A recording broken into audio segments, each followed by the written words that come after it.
Porque Dios cuando creó todo, Dios vio que era bueno y en gran manera. Pero creó de la nada. Pero la salvación, el acto superior. Porque una cosa Dios creó al hombre y a la mujer los creó, al hombre fue creado de la nada.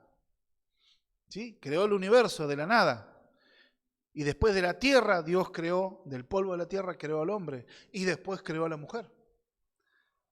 Pero no existía el hombre en eso. Hoy en día, en la salvación, es superior. ¿Por qué? Porque Dios tiene que recrear a una persona, darle nueva vida espiritual sobre escombros, sobre desolación, sobre muerte. Algo que tiene la imagen de Dios porque está tachada, rota, deshecha por el pecado y en la muerte. Pero en esa desolación, Dios hace una nueva creación.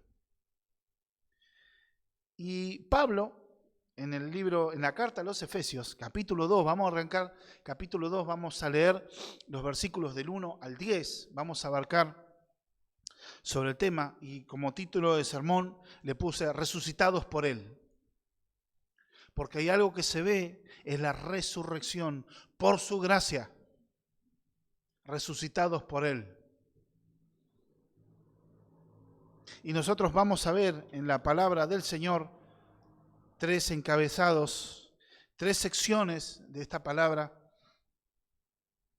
para ir entendiendo. Y Pablo lo que está haciendo viene de alabar y bendecir a Dios, lo que se denominaría la palabra de bendición por la obra de salvación de Dios, pero lo explicó bien desde el marco teológico, desde aún de antes de la fundación del mundo, el amor de Dios, la elección soberana, la predestinación, la redención y la confirmación a través de la obra del Espíritu Santo. En eso, wow. Pero ahora Pablo lo que está haciendo es, ¿vieron lo que se llama, como decimos hoy en día modernamente, hacer un zoom de algo? Aumentar, ¿para qué? Para mirar lo que no estaba tan en detalle. ¿Vieron cómo se ve en las cámaras que están en la ciudad, en los domos, donde empiezan en las pantallas, empiezan a agrandar y te puede llegar hasta ver la puerta de una casa, ver el número todo desde un satélite? Eso es lo que está haciendo un zoom. Entonces, Pablo lo que está haciendo es contar con toda la historia de la salvación, pero ahora comienza a contar en más detalle. Porque hasta ahora habló de la obra del Señor, de la salvación, de la redención, de la gracia de Dios. Habló del derramamiento de la sangre de Cristo y explicamos, pero acá el apóstol Pablo está haciendo un zoom, un acercamiento. Empieza a entrar en detalle.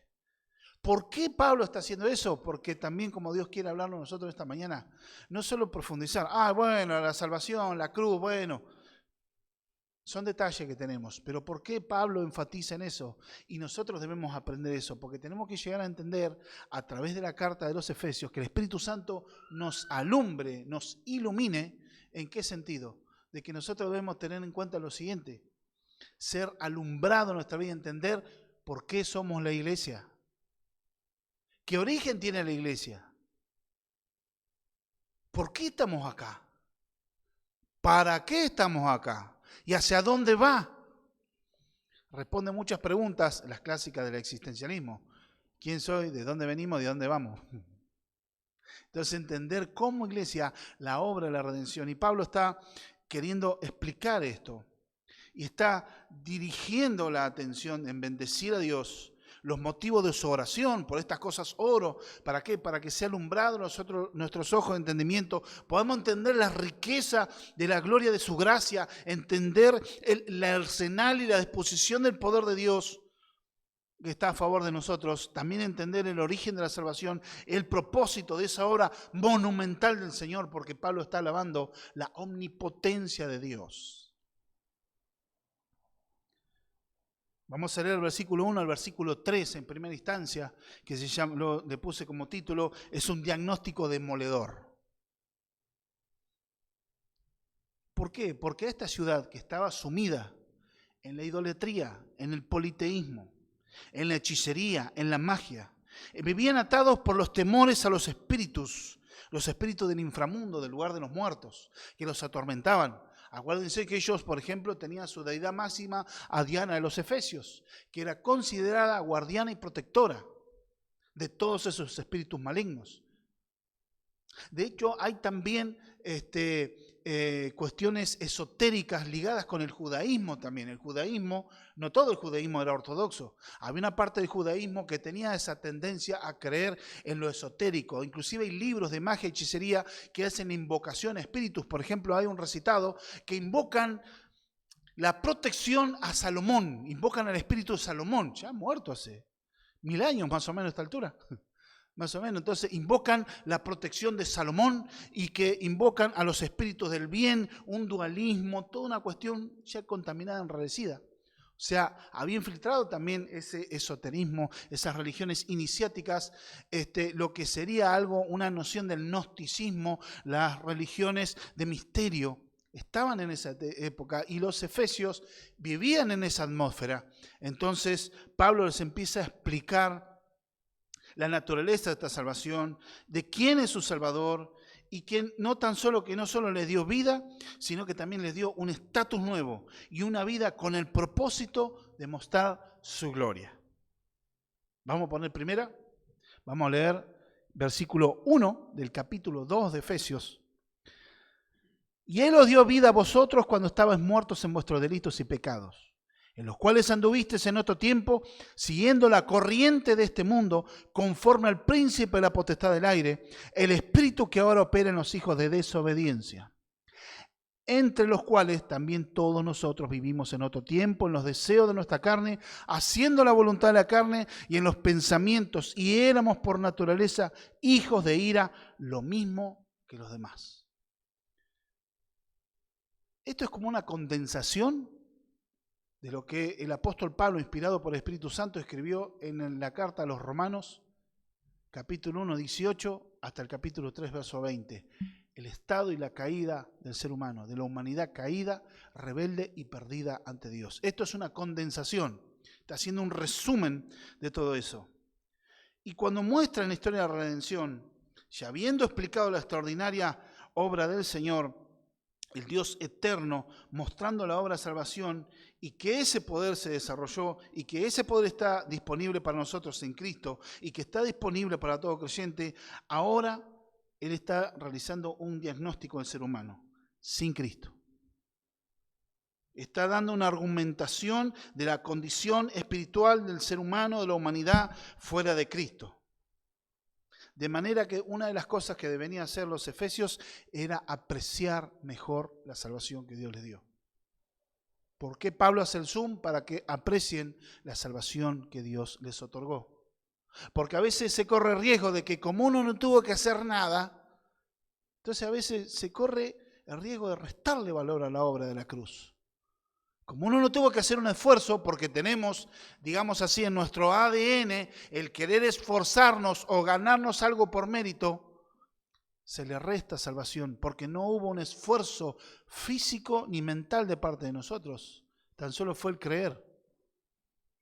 Pero lleva la connotación de los incidentes que tuvo que ocurrir en la eternidad, algo que afectó cósmicamente, porque acuérdense que el pecado es rebelión cósmica contra Dios. El más chiquito que uno pueda decir, una mentirita, un pensamiento desubicado de la voluntad de Dios es rebelión cósmica contra Dios. Y la ira de Dios contra el pecado es infinita, porque Dios es infinito. Tenían que dar y apreciar más la salvación. Y el apóstol está haciendo un vívido contraste entre lo que el hombre es y lo que después más adelante vemos lo que puede llegar a ser en gracia o por gracia. Él está alabando y bendiciendo a Dios por la omnipotencia de Dios, por las riquezas de su gracia, por la herencia que tenemos en Cristo, por la entronización y el señorío de Cristo, y que Él dice que nosotros, la iglesia, estamos sentados con Él, que recibimos toda bendición espiritual en lugares celestiales con Cristo. Pablo viene de alabar y bendecir eso desde capítulo 1, verso 15 al 23. Pero Pablo está alabando el poder de Dios y acá está acentuando algo. Y Él os dio vida. Fíjense la acción. Pablo sí alaba porque aquel que todo lo llena en todo y Él os dio vida. Ese Señor entronizado, aquel Cristo que está sentado a la diestra del Padre en el lugar de mayor honor, de mayor privilegio,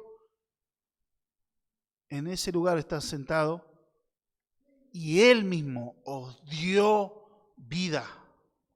Él os dio vida. Cuando estábamos como muertos en vuestros delitos y pecados. No está hablando específicamente de la muerte física, sino que está hablando de la espiritualmente separados de Dios, porque la palabra muerte también se traduce separación, estar separados. Entonces entendamos que el ser humano que está muerto en su delito y pecado, está separado de Dios, está ciego, está sordo a las cuestiones espirituales. No puede oír la voz del Espíritu Santo, no puede entender a Dios y tener una conciencia sensible a la presencia de Dios, porque es insensible a Dios y su evangelio. Es un muerto. Es cabalmente lo que ocurre con la humanidad sin Cristo. La humanidad sin Cristo, por eso hay distintas búsquedas de religiones, de pensamientos, de filosofías. Se ha visto a través de la historia. Un ser humano está separado de Dios, está muerto en delitos y pecados. Este es un diagnóstico del ser humano caído, que vive en una sociedad caída. Esta es la condición humana universal. Por eso dice, ahí estábamos nosotros. ¿Qué viene a ser la palabra delito? La palabra delito viene a ser como dar un paso en falso, como transgredir un límite establecido o desviarse del camino correcto. Eso es un delito. O delinquir. Cometer una infracción, transgredir un límite puesto, como dar un paso en falso o desviarse del camino correcto. Eso es el delito. Y pecado viene a ser como no dar al blanco, no acertarle al blanco, no pegar el tiro en el lugar que tiene que ir, o no llegar a la medida. O sea, ¿qué quiere decir esto? Que delante de Dios todos somos unos fracasados. A la medida que Dios exige, todos somos fracasados, todos llegamos. Por más intento religioso, por más intento de querer hacer buenas obras, delante de Dios todo es un fracaso absoluto, rotundo, de punta a punta, desde que el hombre pecó en el Edén. Entonces, en ese sentido, somos tanto rebeldes como fracasados. Fracasados por no dar al blanco, o sea, vivir pecando. ¿Y por qué? Cometer delito, transgredir la ley de Dios. Por ende, somos rebeldes. Estamos ajenos a la vida de Dios. No hay amor por Dios, ni conciencia sensible a su realidad en nuestras vidas. ¿Cuál es tener la conciencia sensible? ¿Cuál es en la cuestión del ser humano? La verdad de conocer a Dios, bien. Juan 17:3 nos dice muy claramente qué es la vida eterna. Y esta es la vida eterna, que te conozcan a ti, y el único Dios verdadero, y a Jesucristo a quien has enviado. El ser humano muerto en su delito y pecado no puede conocer a Dios. ¿Evidencia? ¿Todo Israel se convirtió cuando Cristo estuvo en la tierra? No. Hoy en día, como muchos dicen, no, los milagros producen salvación. ¿Cuántos milagros dicen que hay hoy en día? ¿Se convierte toda la tierra? No, el ser humano está separado de Dios, está ajeno de Dios, está enajenado de Dios, alienado de Dios. Y no tiene la vida eterna, que de hecho esta es la relación con quien da vida eterna. El ser humano no tiene relación con quien da vida eterna. El ser humano sin Cristo no tiene vida eterna. Esta es la vida eterna, que te conozcan a ti, el único Dios verdadero, y a Jesucristo a quien has enviado. Si no conozco a Cristo, no tengo vida eterna. Después nos dice también, en los cuales anduvisteis en otro tiempo, siguiendo la corriente de este mundo, conforme al príncipe de la potestad del aire, el espíritu que ahora opera en los hijos de desobediencia, en los cuales anduvisteis, esto, una de las cosas que podemos entender, que es un término, un hebraísmo. O sea, los maestros hebreos tenían esa forma de expresarse. Anduvieron, quiere decir que era tu estilo de vida. Vivir pecando, vivir para vos mismo, vivir desobedeciendo a Dios. Está señalando un estilo de vida, conforme que a este mundo. No está hablando del mundo como planeta Tierra en sí, no está hablando de esa creación, está hablando de un sistema de hombres, de sociedades organizadas. Está conforme que a este mundo. Se describe una fuerza que el pecado y cómo el pecado está influyendo y moldea el patrón de comportamiento del ser humano. Esta es la corriente de este mundo. ¿Cuál es la corriente de este mundo? Bueno, podemos hablar de distintas religiones, ideologías, los valores, la presión social. Es un sistema organizado que se opone a Dios. Por eso Santiago le dice a los cristianos, ¿ustedes no saben que el que ama al mundo se hace enemigo de Dios? El amor al mundo automáticamente te hace enemigo a Dios porque estás en la otra vereda de enfrente. ¿O no sabéis, dice Santiago, que la corriente de este mundo es contraria a Dios? Por ende, un cristiano se asemejaría a un pez que está nadando contra corriente. Y vivimos contra corriente, contra sistema. En cada edad, en cada momento histórico, la iglesia siempre debía marcar la diferencia. Las grandes épocas y decadencia de la iglesia es cuando la corriente de este mundo entró en la iglesia. Una cosa es que naveguemos en el mar de este mundo, en el barco, digamos, Cristo, que estemos navegando en el barco y no hay ningún problema que andemos porque cómo testificamos de Cristo, cómo vivimos el Evangelio, cómo somos luz y sal de esta tierra, si no nos teníamos que ir de este mundo en sí. Pero una cosa es que naveguemos y otra cosa que el mar empieza a entrar al barco. Ahí está el problema. ¿Por qué va a pasar cuando entra mucha agua en el barco? El barco se hunde. Ese es el problema. Pero la gran realidad es que este sistema es un sistema organizado contra Dios. A través de sus distintas vertientes. Es una agobiante esclavitud que influencian. Tres fuerzas poderosas que influencian al hombre y que esclavizan al hombre. El pecado, el mundo y el diablo. Debemos tener claro eso. Porque el hombre natural carece de control, sino que es arrastrado porque, como dice acá la Escritura, en delito y pecado en los cuales anduvisteis en otro tiempo. Le está hablando, ahora ustedes como creyentes debe ser un pasado. Anduvisteis, no dice andan, anduvisteis en otro tiempo, está hablando en tiempo pasado, siguiendo la corriente de este mundo, o sea, la filosofía de la época, la cultura de la época. Por ejemplo, digamos, una iglesia que adopta la filosofía de esa época sería un creyente que adopta la ideología de género. Las iglesias inclusivas.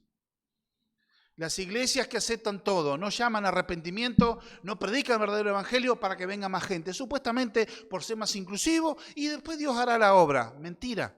La Escritura nos dice claramente que la forma de predicar el evangelio es llamar a pecadores al arrepentimiento y que en el amor del Señor Dios va cambiando a las personas. Por supuesto debe predicarse con amor, pero con la verdad. Es la verdad en amor. Es gracia y verdad, las dos juntas.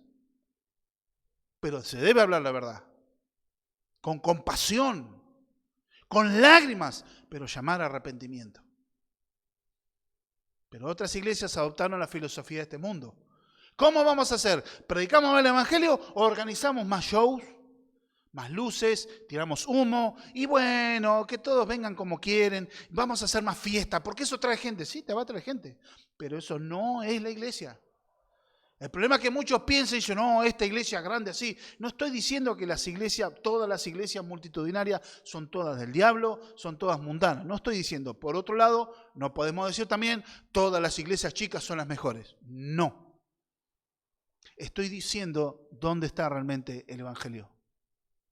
Algunos ministerios Dios les dio en cuidar miles de almas, pero el evangelio es central, ahí es predicado, es enseñado y bendito sea el Señor por eso multitudes. Y otro nos toca iglesias más pequeñas y bendito sea Dios si Cristo es el centro del evangelio está siendo predicado, porque la obra la hace el Señor conforme a su voluntad. Pero hemos de entender que no podemos aceptar la cultura de la época. Empezar a decir que bueno, el matrimonio igualitario está todo bien, no hay ningún problema. Si es por amor, Dios es amor. Ese es un argumento falaz, pero es adoptar la cultura de la época. Yo lamentablemente he escuchado pastores que defienden el aborto, un asesinato sistemático de inocentes, y lo defienden, adoptando la cultura, pensamiento y filosofía de la época. El mensaje central no es Cristo, no es el Evangelio, es cómo el ser humano puede utilizar el Evangelio para estar mejor en sí mismo, para mejorar su vida, para explotar tus talentos. Eso es adoptar la cultura de la época. La cultura que Disney introdujo aún en las familias, con ese mensaje: seguí tu corazón, seguí tu naturaleza. Pero ahí vamos a ver la Escritura, cómo está hablando la palabra del Señor, en los cuales anduviste en otro tiempo siguiendo la corriente de este mundo, conforme o se ha hecho a la forma de el príncipe de la potestad del aire, el espíritu que operó en los hijos de desobediencia. Cuando habla ese hijo de desobediencia, está hablando también de un estilo de vida. La desobediencia como norma y práctica de la gente incrédula, rebelde a Dios. Conforme aquí a la potestad del príncipe de la potestad del aire. Jesucristo también lo llamó el príncipe de las tinieblas. Cuando habla de la potestad del aire y habla de la príncipe de las tinieblas, la palabra en el griego está dando como una atmósfera sucia, contaminada, oscura. Ahí donde está Satanás y los demonios.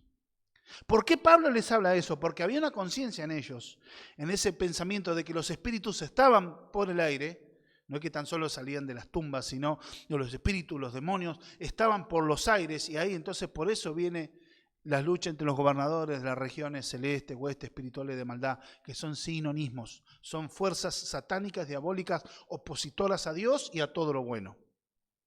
Lo bueno según Dios, ¿qué quiere decir? La iglesia. Opuestas a la voluntad de Dios. Entonces, ellos también van ejerciendo, Satanás ejerce como por ahora, temporalmente, dice que la Escritura, el mundo está bajo el maligno, por el pecado del hombre y la mujer, Satanás toma ese lugar, y por un tiempo, hasta que Dios diga, bueno, basta, pero hasta que llegue ese día, el mundo está bajo el maligno, nosotros fuimos sacados de ese sistema, y la realidad es que eso ejerce influencia a todo lo malo que se ve también. Influenciando, no quiere decir la maldad en el corazón del hombre ya está. A veces es una excusa decir, discutí con esta persona porque sacó lo peor de mí, el culpable es él. No, lo malo está en el corazón del hombre rebelde a Dios. Satanás lo que hace es tienta, porque conoce la naturaleza, él influencia el pecado. En el Edén lo hizo fantástico. Torció la verdad de Dios, aunque Dios le dijo que si ustedes comen esto van a morir. Mentira, vas a ser como Dios. Y esa misma técnica la sigue haciendo hoy en día. ¿Que el cristianismo es la única religión que acerca a Dios a los religiosos? No. Cualquier religión, cualquier camino es camino a Dios. Hay unos datos lamentables. Lo hizo el ministerio Ligonier en Estados Unidos. Y en Estados Unidos más o menos el 53% de las personas entrevistadas de los estadounidenses no creen que Jesús es el único camino a salvación. Más del 50% no creen en la autoridad final de la palabra de Dios. No quiere decir que la única, es la autoridad final de toda controversia, de toda discusión, es la palabra de Dios, la Biblia. No creen eso. Son verdades fundamentales del cristianismo, pero hoy en día se están desechando. También vemos que el hombre natural carece del control, o sea, no puede tener control por eso. Estos espíritus que gobernaban los aires existían. Tenían noción de eso. Por eso ellos vivían haciendo conjuros, hechizos, buscando la protección, que alguien, un chamán, un brujo, un sacerdote, le haga un trabajo, le dé. Se vendían los hechizos para la gente que los pronunciara y los tengan ellos. Tenían bolsas de cuero que se las colgaban en el cuello, los llevaban a la cintura, donde tenían esos hechizos de protección, un pensamiento esotérico, el pensamiento mágico. Pero aún sobre esto habla que ustedes anduviste en otro tiempo gobernados por eso, porque la Escritura dice que el que no es hijo de Dios es hijo del diablo. Pero anduviste en otros tiempos, arrastrados por la corriente de este mundo, a través del pensamiento, la cultura. Es un sistema de valores. Ellos que están esclavizados por Satanás y los demonios, que opera en la vida de los incrédulos, están en situación de esclavitud. Porque encima no es Satanás que te deja libre, no, te esclaviza. Y por otro también que te esclaviza, que es el pecado. Por eso Jesús dijo, aquel que practica el pecado es esclavo del mismo.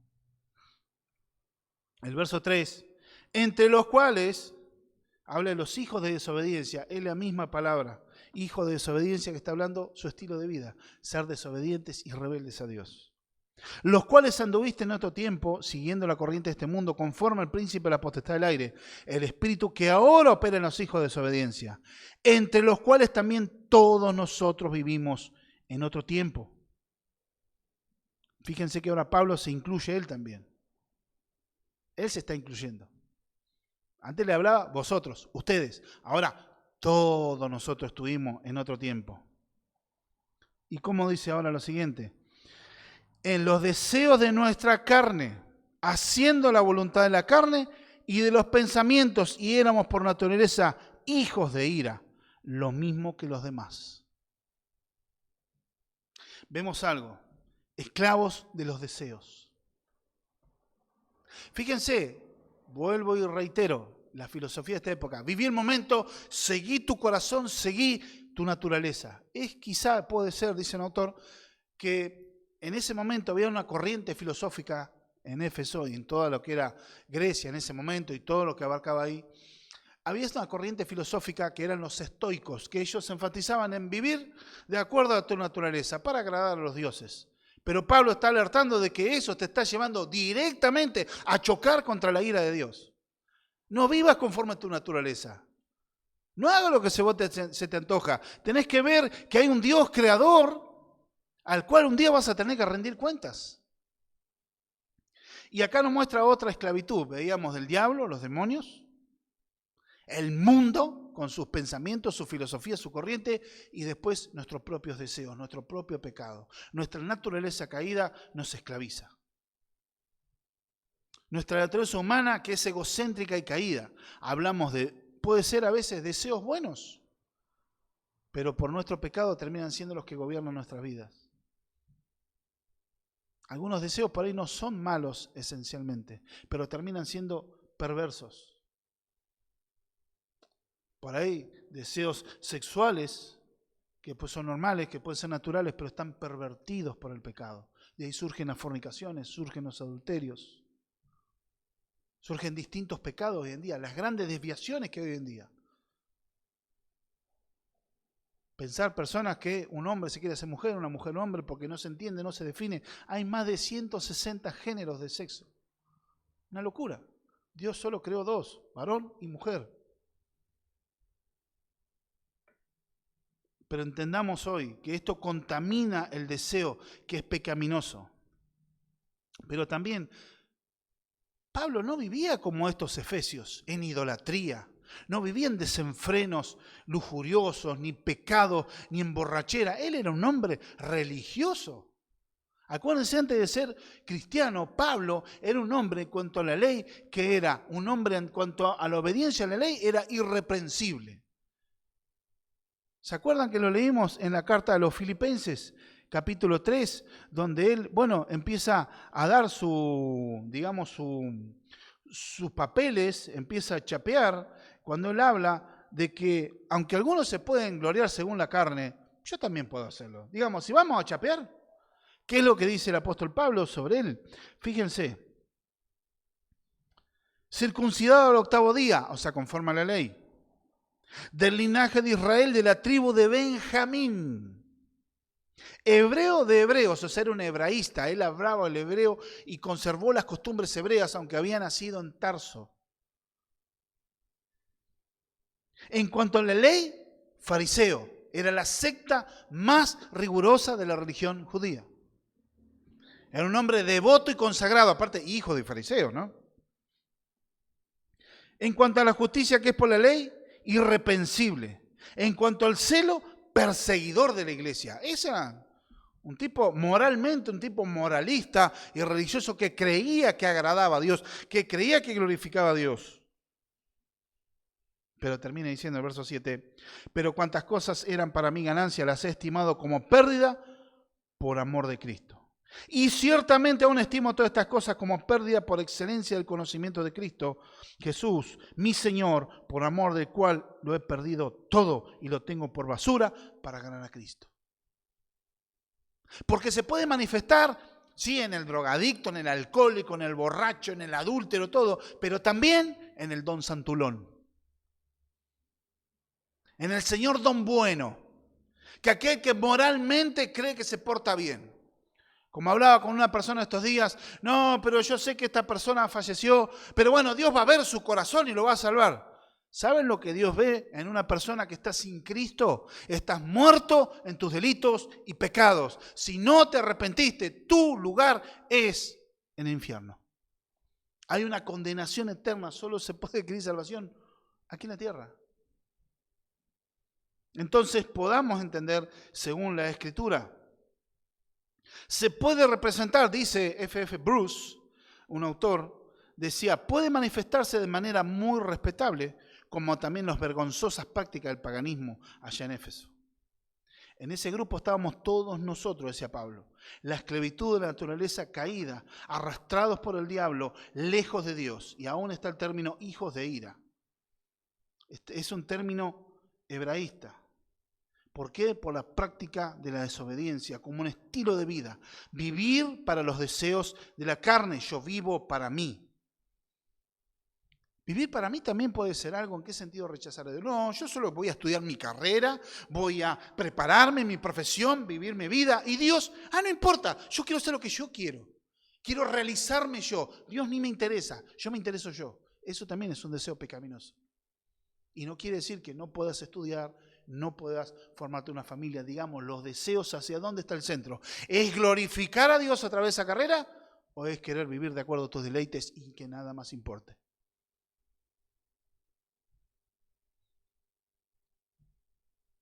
Entonces podemos ver de que antes de venir, hicimos hijos de ira, está hablando de que ellos que practican constantemente la desobediencia a Dios, pero también está hablando de la ira en dos cosas. Porque la ira de Dios, como decía Mahatma Gandhi, Dios ama al pecador pero aborrece el pecado. Bueno, eso es mentira, lo dijo Gandhi. La palabra de Dios no dice eso. Salmo 7, verso 11. Y muchos rechinan los dientes, pero si está en la Escritura hay que enseñarlo.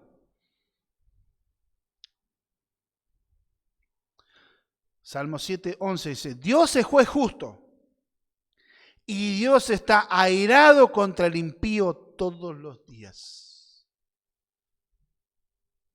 Dios está airado con el impío todos los días. Pero eso es Antiguo Testamento, es el Dios de ira, un Dios que se enojaba. Dios es amor y Cristo es amor. Bueno, Evangelio de Juan, vamos a la fuente. Capítulo 3, verso 36. Juan, capítulo 3, verso 36.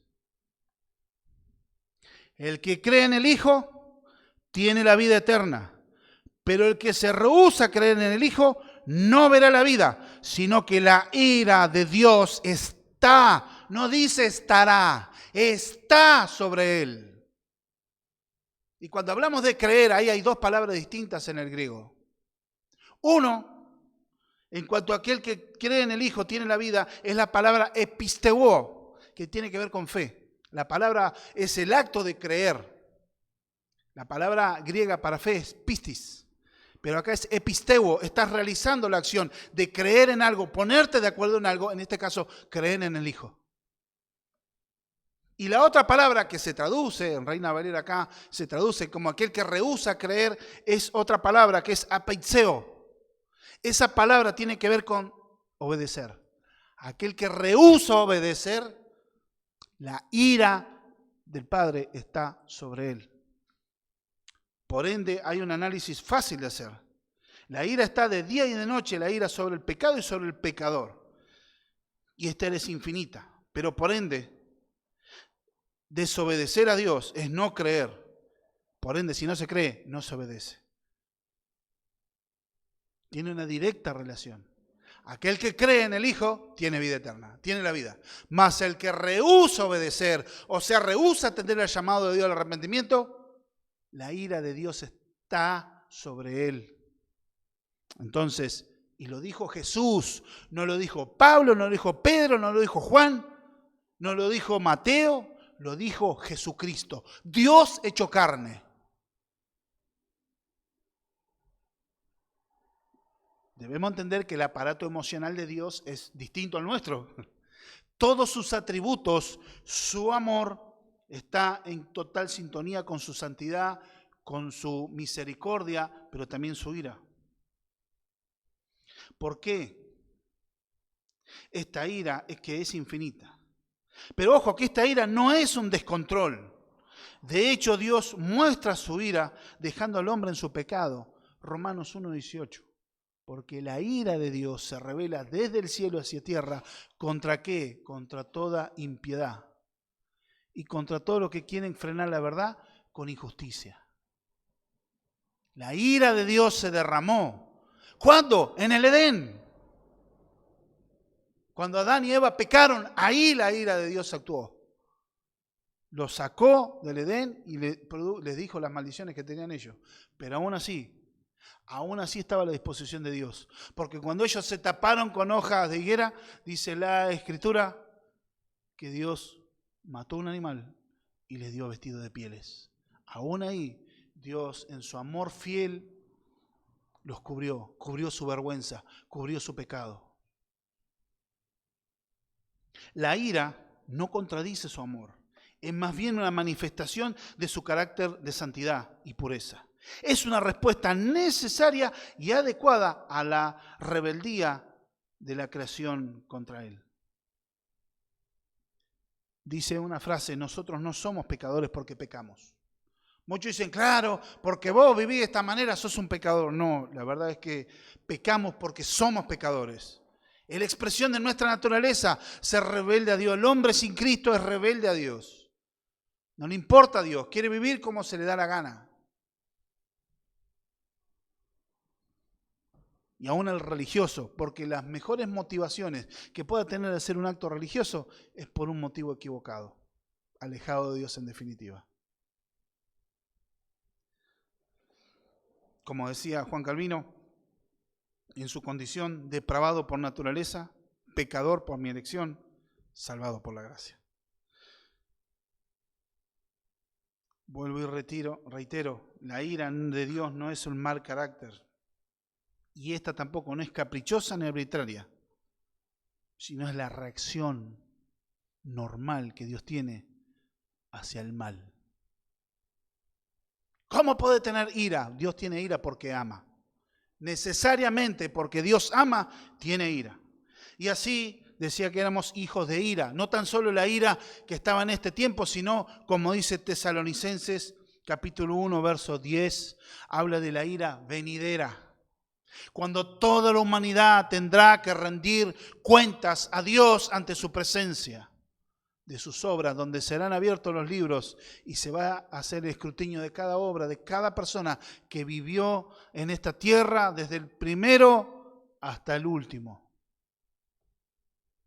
Por eso vamos al segundo encabezado. Ese es un diagnóstico demoledor de la condición del ser humano. Verso 4 al 7.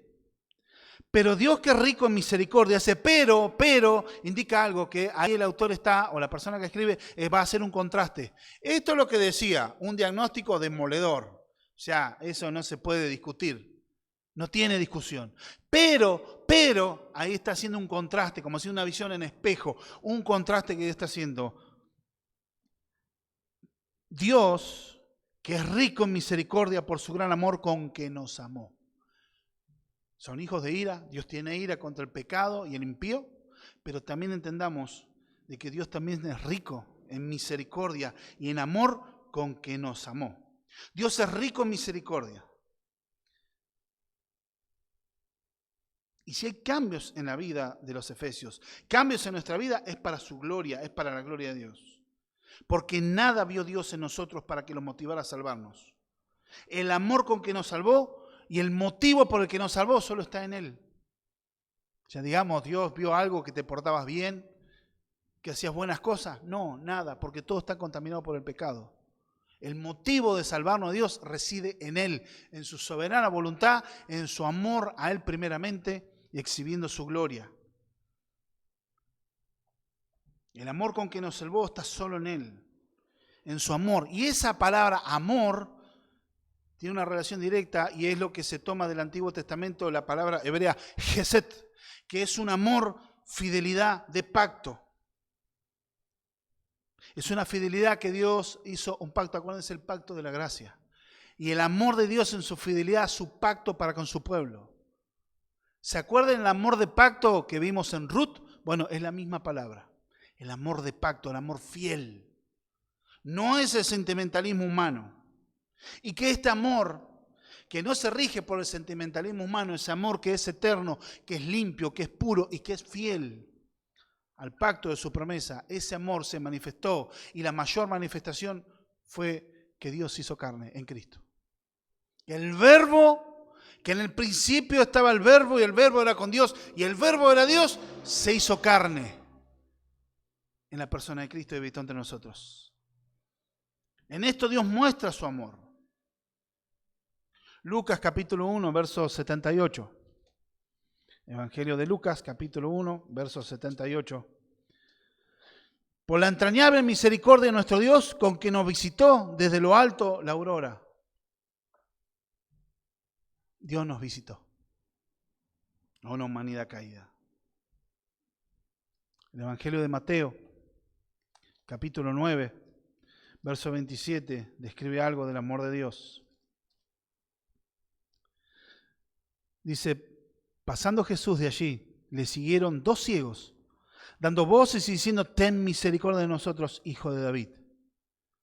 Está hablando de que Dios nos visitó, Él hizo milagros, sanó enfermos, resucitó muertos, sanó leprosos, dio salvación. El acto de la misericordia de Dios en la visita de Cristo. Y aún se refleja en un acto mayor, como habla Pablo de sí mismo, para reflejar las misericordias de Dios. En su primera carta a Timoteo 1:16 dice lo siguiente, pero por esto fui recibido misericordia, para que Jesucristo mostrase en mí el primero de todo su clemencia, para ejemplo de los que habrían de creer en Él, para vida eterna. Podemos ver la salvación que Dios le dio. Y Él muestra para mostrar que Dios que lo que muestra, su misericordia. Su misericordia. Entonces podemos entender de que el amor de Dios, la misericordia de Dios se refleja en la vida del creyente. Y Pablo era consciente de eso. Ese tesoro de amor y de gracia es la que nos salvó. Verso 5. Aún estando nosotros muertos en pecados, vuelve a hablar lo que dijo en el versículo 1. Y entre paréntesis, por gracia soy salvo. Hay una acentuación en ese lugar. Aún en nuestro estado, muertos, en una situación deshonrosa e impotente, siendo esclavos del mundo, siendo esclavos del deseo y siendo esclavos de Satanás, pero Dios nos resucitó en Cristo. Pero Dios nos ha levantado en Cristo, como por gracia. Ahí está el énfasis, para sacar la idea de todo mérito humano o buscar la autosalvación. Ahora está en el cambio, antes muertos, pero ahora resucitados. Pablo ya no está hablando en los tiempos que antes, sino está diciendo, ahora está mostrando las dos situaciones. Antes estaban muertos, pero ahora ustedes están vivos. Ahora su realidad es distinta, cambió su estatus, cambió su posición. Antes estaban muertos en vuestro delito y pecado. Con un acta de los decretos que decía que estábamos condenados a la segunda muerte, a la eternidad en condenación en el infierno. Pero como dice Colosenses, Dios quitó el acta, quitó de en medio el acta de los decretos que nos era contraria, clavándola en la cruz. Pero también dice que exhibiendo públicamente a todo principado y potestad, triunfando sobre ellos en la cruz. En la cruz se quitó en medio el acta que nos era contrario a nosotros. El pecado, Satanás, los demonios y la ira de Dios fue derramada en Cristo. Los demonios y Satanás fueron vencidos una vez y para siempre. Por eso, en una marcha triunfal. Entonces, acá vemos algo poderoso. No hay ningún mérito humano. Por eso, por gracia sois salvos. Ahora el contraste, antes estaban muertos, pero ahora resucitados en Cristo. Libres de la esclavitud del mundo, del diablo y de los deseos de la carne. Libres de la ira divina, tanto la actual como la venidera. Solo el amor de Dios operó un día y Él dijo, vive. Acuérdense como Dios le dijo a su amigo Lázaro. ¿Qué le dijo? Lázaro, ven fuera. Así un día pronunció tu nombre y te dijo, ven fuera, salí de esa tumba de muerte. Ahora, para ese momento, cuando operó la gracia de Dios, el Evangelio se hizo entendible. Muchas veces quizás te predicaron y no le tomabas la idea, no tenía importancia que un día, ¡guau!, entendí el Evangelio, se me hizo real, mi corazón, mi ceguera fue quitada y vengo con una mente clara y entendiendo mi condición de pecador perdido, pero también teniendo la gran esperanza y la convicción de que Jesucristo murió, resucitó entre los muertos y la convicción que si yo me arrepentía de mis pecados, yo iba a tener la salvación otorgada por Cristo. Una mente clara, esa es la revelación del Evangelio en nuestras vidas. Ahí es cuando resplandece la luz del Evangelio en la faz de Jesucristo en nuestro corazón. Podemos entender ser libres de esta esclavitud. El Evangelio un día tomó sentido en nosotros. Fue corrido el velo para que vengamos a Cristo. Verso 6. Y si juntamente con Él nos resucitó y asimismo nos hizo sentar en lugares celestiales con Cristo Jesús. Fíjense que anteriormente decía que Él fue sentado a la diestra del Padre.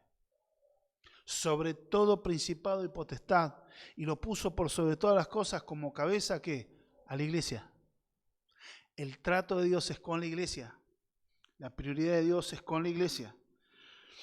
Y ahora, ¿qué pasa? Somos ciudadanos del reino de los cielos.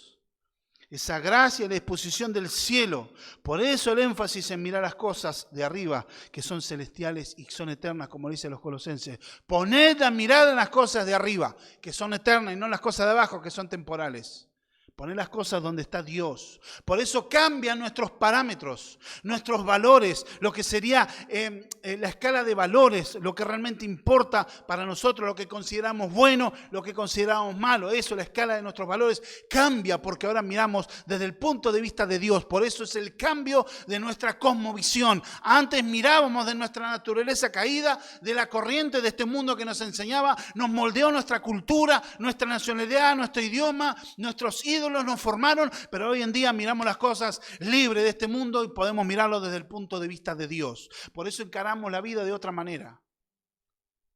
Amparados en Dios, tomando decisiones según Dios, según su palabra, según la verdad y en el poder del Espíritu Santo. Él nos ha levantado y estamos sentados a la diestra de Dios en Cristo. Eso es lo misterioso y lo poderoso y maravilloso. Un cristiano ya está caminando la eternidad. Pero espiritualmente estamos en lugares celestiales con Cristo nosotros. Por eso el énfasis es estar en Cristo. No tan solo estar con Cristo, cerca de Cristo, no, estamos en Cristo. Porque la iglesia es su cuerpo. Verso 7 que dice, para mostrar en los siglos venideros la abundante riqueza de su gracia en su bondad para con nosotros en Cristo Jesús. Otra vez en Cristo. Dios nos salvó para mostrar el despliegue extraordinario de su superabundante misericordia, su bondad en Cristo que realmente los creyentes han compartido, la resurrección, la ascensión y la ascensión de Cristo. Dios salva a un pueblo para siempre ¿Y por qué sentido? Para mostrar en los siglos de los siglos, por la eternidad, por los tiempos, la existencia de nosotros parados como la iglesia, seremos un recordatorio constante del amor y la misericordia de Dios. Un pueblo redimido por su gracia. Él escogió, predestinó, redimió y confirmó para la alabanza de la gloria de su gracia. Y seremos un recordatorio constante del obrar de la gracia de Dios por esta humanidad caída, redimiendo hasta este universo por causa que había sido cautivo, como la tierra está clamando y está teniendo como dolor de parto, está gimiendo hasta que los redimidos seamos manifestados, hasta que venga esa liberación, hasta que el reino de Dios sea consumado. Pero hoy tenemos las primicias. Seremos un recordatorio constante, no tan solo un recordatorio, sino un trofeo de su gracia, los que Dios salvó por gracia y misericordia por medio de nuestro Señor Jesucristo. Dios nos pone como ejemplo de su gracia, esa abundante riqueza incomparable, extraordinaria, en favor de aquellos que no lo merecían. Porque Dios se glorificó a sí mismo. Y lo mejor que Dios puede hacer es glorificarse a sí mismo. Y así vamos al tercer encabezado. El motor y propósito de la salvación. Y ahí podemos tener algo maravilloso. Porque por gracia soy salvo. ¿Ven? Siguen ahí. Mostrar las riquezas, la gloria de su gracia en su bondad para con nosotros en Cristo Jesús. Porque, eso tiene una cláusula, porque, o sea, debido a esto, por gracia sois salvos por medio de la fe. Y esto no de vosotros, pues es don de Dios. La gracia es el principio, es la base impulsora, el motor para la obra de la salvación. Es el favor inmerecido mostrado a alguien que merece exactamente lo contrario. Es el regalo gratuito entregado. No hay obras de mérito, sino solo ¿por qué? Por la fe. Y esto no es de vosotros, pues es un don de Dios. ¿Qué cosa? La gracia de Dios, la salvación, no es nuestro. Y nosotros la única cosa que tuvimos que hacer es creer. Y el creer, depositar fe, no es considerado obra. No es una obra, porque es ponerse de acuerdo con algo. Ponerse de acuerdo con una verdad, con una afirmación. Es decir, Jesús murió, resucitó entre los muertos. Jesús puede justificarme delante de Dios. Jesús es el único sacrificio aceptable delante de Dios para perdonar mis pecados y aceptarme. Es solo por creer en lo que Él hizo en la cruz para salvarme de todos mis pecados. Yo tan solo debo, ¿qué cosa? Creer, depositar mi fe en Cristo como único y suficiente Salvador. Es arrepentirme, por causa, ¿entendés? Yo me tengo que arrepentir de mi pecado y creer en Cristo como Señor y Salvador. El único medio es la fe, no es ninguna obra. La fe en sí es como una mano desnuda que se acerca confiadamente a buscar lo que tiene su Señor. Eso también es la gran proclamación apostólica del Evangelio. Lo que se diría es el querigma. El querigma viene a ser como una verdad proclamada. En literatura un querigma es una verdad establecida, una verdad proclamada, como dice el libro de los Romanos, capítulo 10, verso 9. Que si confesares con tu boca que Jesús es el Señor y creyeres en tu corazón que Dios le levantó entre los muertos, serás salvo. No hay que hacer una obra. De hecho, Isaías, inspirado por el Espíritu Santo, Dios le trae una palabra y ¿qué le dice a Israel? Miradme y viviréis. Jesús en el capítulo 3, hablando con Nicodemo en el Evangelio de Juan, le dicen así: el Hijo del Hombre va a ser levantado como fue levantada la serpiente de bronce en el desierto. Así Jesús iba a ser levantado en una cruz. ¿Y qué es lo que tenían que hacer las personas? Cuando las personas eran mordidas por la serpiente en el desierto, que Dios estableció un juicio sobre Israel, ¿qué es lo que tenían que hacer? Los que eran mordidos tenían que mirar hacia la serpiente y serían sanados. Así también Cristo decía: ahora todo aquel que mira esa cruz va a ser sanado. Y la sanidad, estamos hablando en el contexto del pecado. Esa es la obra de la gracia, esa es la proclamación apostólica, creer por fe en Cristo. Creer en una acción de fe. No hay un mérito, no hay nada que el ser humano pueda hacer. ¿Cómo se exhibe la justicia de Dios? Romanos 3:22. La justicia de Dios por medio ¿qué? De la fe en Jesucristo. Para todos los que creen en Él, porque no hay diferencia. ¿Qué está hablando? Entre judíos y gentiles. Entre los más religiosos, los más moralistas o los más depravados. No hay ninguna diferencia. La justicia de Dios solo se exhibe por creer en Cristo. O sea, ninguno de nosotros puede pararse en la iglesia y decir, yo soy acá el mejor porque yo creí, fui más inteligente. No, si creíste es porque Dios llamó a tu corazón y alumbró los ojos de tu entendimiento. Para que quede claro, en cada rincón del universo, la salvación es el favor de Dios, salvando culpables y todo esto para su gloria. Y esta obra no incluye ningún mérito, obra o acción humana. Así que todo testifica que solo a Dios le pertenece la gloria, el imperio y la salvación por siempre. Nada de qué jactarnos. Y en el verso 10 está hablando el motor y el ¿para qué fuimos salvos? ¿Para venir a la iglesia el domingo? Porque de repente puedo conseguir otra cosa que me podría divertir más de repente. ¿Pero por qué? ¿Para qué? No tan solo para tener la vida de culto. No es tan solo el ser creyente acá adentro.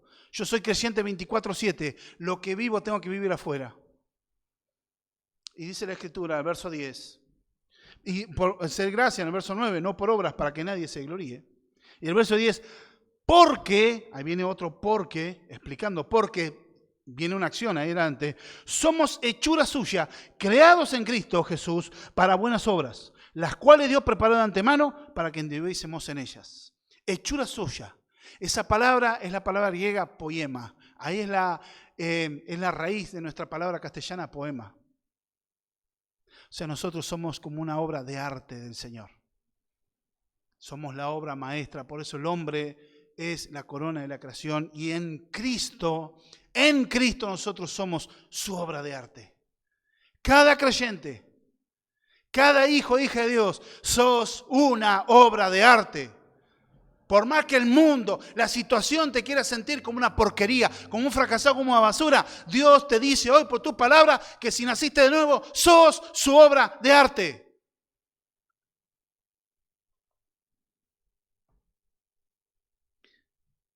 Una obra, una recreación suprema. Porque como dije anteriormente, una cosa es crear de la nada. Pero el ser hechos nuevas criaturas en Cristo es una obra superior, ya que es reconstruir sobre escombros, sobre ruinas, sobre muerte, sobre desolación, abandono. Pero ahí está el propósito del Señor. ¿Para qué? No solo para ser faros en medio de las tinieblas de quien apunta a Cristo, sino para estar ocupados en buenas obras. O sea, Dios no nos salvó solamente para decir, bueno, acá estoy, me congrego y voy y ya está, soy cristiano, punto. No. Hay buenas obras que tenemos que hacer y que Dios preparó antemano para estar ocupados en buenas obras. No es solo una entrada gratis el ser salvo, el tener a Cristo, no es solo tener una entrada gratis para el cielo, sino que es para tener una vida rendida a Dios, para hacer su voluntad, las que Él preparó de antemano, las obras de justicia, llevar el fruto intangible del Espíritu Santo, como habla Gálatas 5:22. ¿Cuál es el fruto? Mas el fruto del Espíritu es amor, gozo, paz, paciencia, benignidad, bondad, fe, mansedumbre, templanza. Contra tales cosas no hay ley. O sea, reflejar el carácter de Cristo, cultivarlo en nuestras vidas. Llevar fruto delante de Dios. 1 Tesalonicenses 1:3. Acordándonos sin cesar delante de Dios y Padre nuestro de la obra de vuestra fe, del trabajo que vuestro amor y de vuestra constancia en la esperanza de nuestro Señor Jesucristo. También incluye obras de misericordia, ayudar al necesitado, edificar la obra del Señor, servir a Dios, tomar lugar en un ministerio, tomar lugar, enrolarse, servir a Dios donde estudiás, donde trabajás, cómo testificás a Cristo. Es fruto de la buena obra. Siempre el aliento de Dios es crecer, madurar, personas que traigan fruto para Dios. Como Pablo alienta a los hermanos de Corinto, su primera carta, verso 15, verso 58. Así que, hermanos míos amados, estad firmes y constantes, creciendo en la obra del Señor siempre, sabiendo que vuestro trabajo en el Señor no es en vano. No es en vano tu trabajo en el Señor, en la obra del Señor. Y también testificás, y no es en vano honrar a Dios en el lugar donde vos trabajás, donde vos enseñás, en tu casa, como esposo, como esposa, como hijo, como hija. Es entender que debemos honrar a Dios. Esto lleva necesariamente el cultivar el carácter de Cristo, el querer hacer la voluntad de Dios. Esto también va a llevar necesariamente a romper el patrón de comportamiento pecaminoso por su gracia y en el poder de Dios, para andar en la nueva vida, creciendo en gracia, una vida consagrada a Él, como dice la carta a los Romanos capítulo 12. Que nos conformemos a este siglo, para entender cuál es la voluntad de Dios, pero cómo presentaron vuestros cuerpos en sacrificio vivo, santo y agradable al Señor. Una vida consagrada a Dios. Que confesemos su nombre, nuestra vida, nuestro carácter y nuestros labios estén confesando a Dios. Llevemos fruto de labios que confiesan su nombre. Nuestras palabras y que nuestras acciones respalden lo que decimos. Estamos preparados para eso. Dios nos preparó eso. ¿Y qué nos aplica esto en nuestras vidas? Tengo un par de reflexiones. Uno, ¿estás valorando esta salvación y la vida espiritual que Dios te otorgó? ¿Estás valorando realmente? Porque quizá el paso del tiempo hace que muchas veces se nos llene de polvo esa página de nuestras vidas. Y que quizá que hace mucho conozco al Señor y me olvidé de dónde Dios me sacó. Y lo que implicó que yo sea salvado. Acordémonos de la obra de la cruz, acordémonos de la obra del Espíritu Santo, acordémonos de la obra del Padre. Los incidentes que llevaron al testimonio personal por lo cual yo llegué al Señor. A veces nos olvidamos, nos acostumbramos. Es como a veces muchos en la iglesia se ponen como ese ejecutivo que está 30 años solamente poniendo un sello. Ya llega un momento que ni le importa atender ninguna situación, porque está acostumbrado. Cuidado, ¿estás valorando la salvación? No para que te acuerdes y vayas al estado de culpa y de amargura. No, para que te goces en la salvación de Dios y que ese gozo sea el motor para que sigas creciendo en el Señor. No te olvides nunca. Porque aunque hayas nacido en una cuna cristiana, si no naciste de nuevo, seguís sin tinieblas. Pero hoy puede ser día de salvación.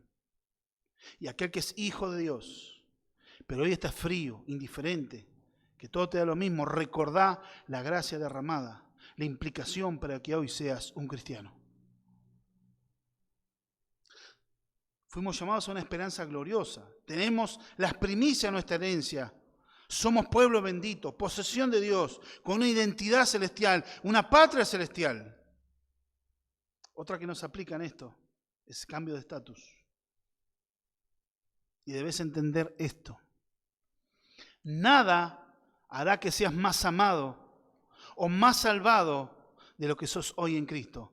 Nada hará disminuir el amor del Padre por tu vida. Él te ama en Cristo y como nunca va a dejar de amar a Cristo, nunca va a dejar de amarte. Y porque te ama, te va a corregir y algunos serán disciplinados por el amor del Padre, porque somos hechura suya. Ya fuiste libre de la esclavitud. No te dejes arrastrar por la corriente de este mundo. La presión social, la cultura, la religión, los planes económicos anticristianos de esta época, que es una época narcisista, egocéntrica, que busca satisfacerse a sí misma, pero que están muertos para con Dios. Que no te encandilen esas luces huecas y muertas de este mundo que va directamente al choque contra la ira de Dios en el juicio venidero. Una última cosa. Por favor, no olvides la corona de vida que te espera. Cristo sufrió la cruz y la corona de espinas para que nosotros recibiéramos coronas celestiales, para estar en el asiento en Cristo a la diestra del Padre, junto a Él. Ahora esperamos las bodas del Cordero. Cristo venció al diablo, al infierno, aplastó desarmándolos en la cruz del Calvario. Ya el enemigo no tiene todo el dominio sobre nosotros. Así que viví la vida del Evangelio en el poder de Dios. Dios es tu consuelo, es tu ayudador. Es quien te carga cuando te sientas que ya no das más. Él es el que rescata del hoyo tu vida y te corona de favores y misericordias.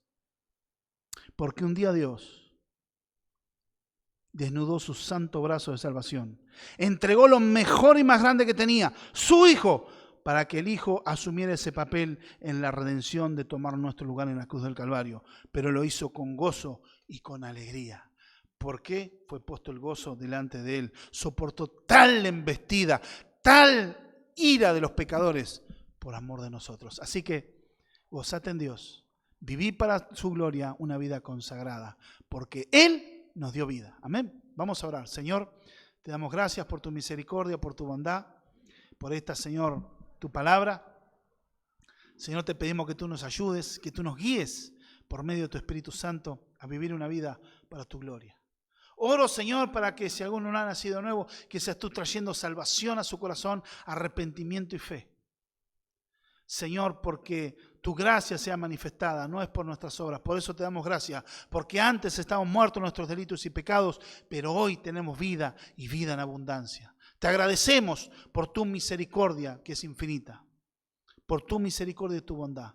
Toda la gloria, toda la honra, toda la alabanza y toda la adoración es para ti. Tuyo es el imperio, es el poder por los siglos de los siglos. Amén y amén.